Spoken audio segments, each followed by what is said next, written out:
तो दोस्तों यार, क्या कंपनी से इतनी घटिया एलसील रोटावेटर में लग के आती है कि चलती नहीं है। 1 से 2 साल भी 2 साल के अंदर ही कट जाती है और सारा आयल ड्रेन हो जाता है, या फिर कुछ गलती करते हैं हम चलाने में या रख रखाव में।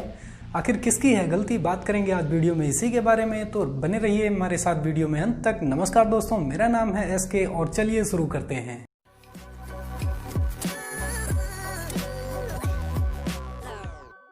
दोस्तों, कंपनी जो आयल सील लगा के हमको देती है वो आयल सील घटिया नहीं होता है। आयल सील होती है ठीक, लेकिन कंपनी साशर्त देती है। साशर्त मेरे कहने का मतलब ये है कि कंपनी का जो सर्विस का रूल होता है वो होता है पहले 50 घंटे पे, फिर उसके बाद 200 घंटे पे, फिर 300 घंटे पे।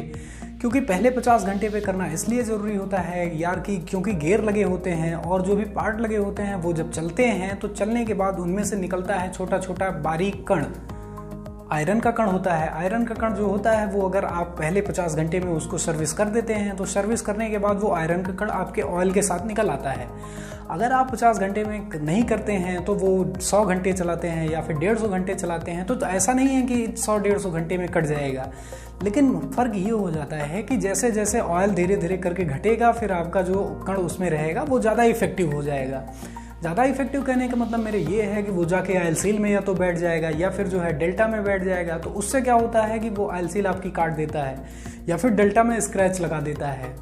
इससे क्या होता है कि 1 साल 1.5 साल के अंदर ही आपके रोटावेटर का जो साइड गियर बॉक्स होता है वो खुल जाता है। फिर उसके बाद जो है आप दोबारा जब आयल सील लगाते हैं तो वो उतने अच्छा चलता नहीं है। उतना अच्छा न चलने का वो कारण है क्योंकि उसका जो डेल्टा स्लीव लगा होता है, स्लीव जिस पे आयल सील बैठी होती है, वो कंपनी से जो लगा आता है वो दोबारा कस्टमर क्या करता है उस पर या तो वेल्डिंग करवा के उसको खरीदवा देता है। खरीदवाने से उतना अच्छा काम करता नहीं है।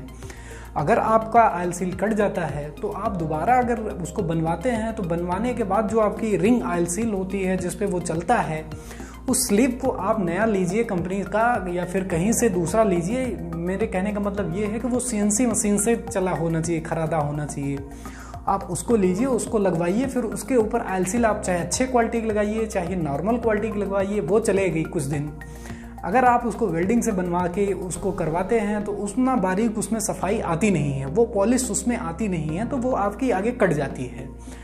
तो आप आगे से इस बात को ध्यान रखिएगा, अगर आपकी आयल सील कटती है तो आप उसकी जो स्लीव होती है वो स्लीव आप नया ही लेके डालिएगा। नया लेके डालने से क्या होगा कि फिर आपको 2-3 साल आयल सील खोलने की ज़रूरत नहीं पड़ेगी। क्योंकि होता क्या है कि यार अगर आयल सील आपकी कट जाती है, आयल ड्रेन हो जाता है, तो या तो आपका गेट टूट जाएगा या तो आयल सील कट जाएगी या तो फिर जो स्टब एक्सल है, मेरे कहने का मतलब ये है कि जिसमें गियर सेट होता है, या तो वो टूट जाता है। तो इससे आपको हो जाएगी लंबी परेशानी। तो इसलिए दोस्तों आप स्लीव लेके ही डालें और नया आयल सील डालें। आयल सील भी आपको मैं रिकमेंड करता हूँ ईगो कंपनी की डालिए। ईगो कंपनी की आयल सील होती है अच्छी, और अगर अच्छी आप डालना चाहते हैं तो शक्तिमान कंपनी की डालिए। शक्तिमान कंपनी की आयल सील होती है सबसे बेस्ट, उसके टक्कर की कोई आयल सील नहीं है। तो ये रही बात आयल सील की। अब आइए बात करते हैं यार कि डेल्टा क्या होता है और आयल सील क्या होता है। दोस्तों, डेल्टा जो होता है उसको डेल्टा का पूरा नाम होता है मैकेनिकल डेल्टा। मैकेनिकल डेल्टा होता है वो 2 स्टील का कॉलर जिसमें कार्बन मिक्स होता है, वो दोनों आपस में चलते हैं और बीच में ऑयल होता है। ऑयल इसलिए होता है कि वो आपस में घिसने ना पाए। डेल्टा की लाइफ होती है ज़्यादा, लगभग 5 से 6 साल। आयल सील की लाइफ होती है कम। डेल्टा आयल सील के अपेक्षा चलता है ज़्यादा बेटर, क्योंकि यार डेल्टा जो होता है वो स्टील कॉलर कार्बन मिक्स होता है, वो बढ़िया चलता है। उसके बारे में मैं कभी आपको अलग वीडियो बताऊंगा खासियत डेल्टा की। तो ये थी जानकारी। अगर आप जानकारी आपको पसंद आई हो तो वीडियो को लाइक ज़रूर करें और चैनल को यार सब्सक्राइब करना ना भूलें। तो आप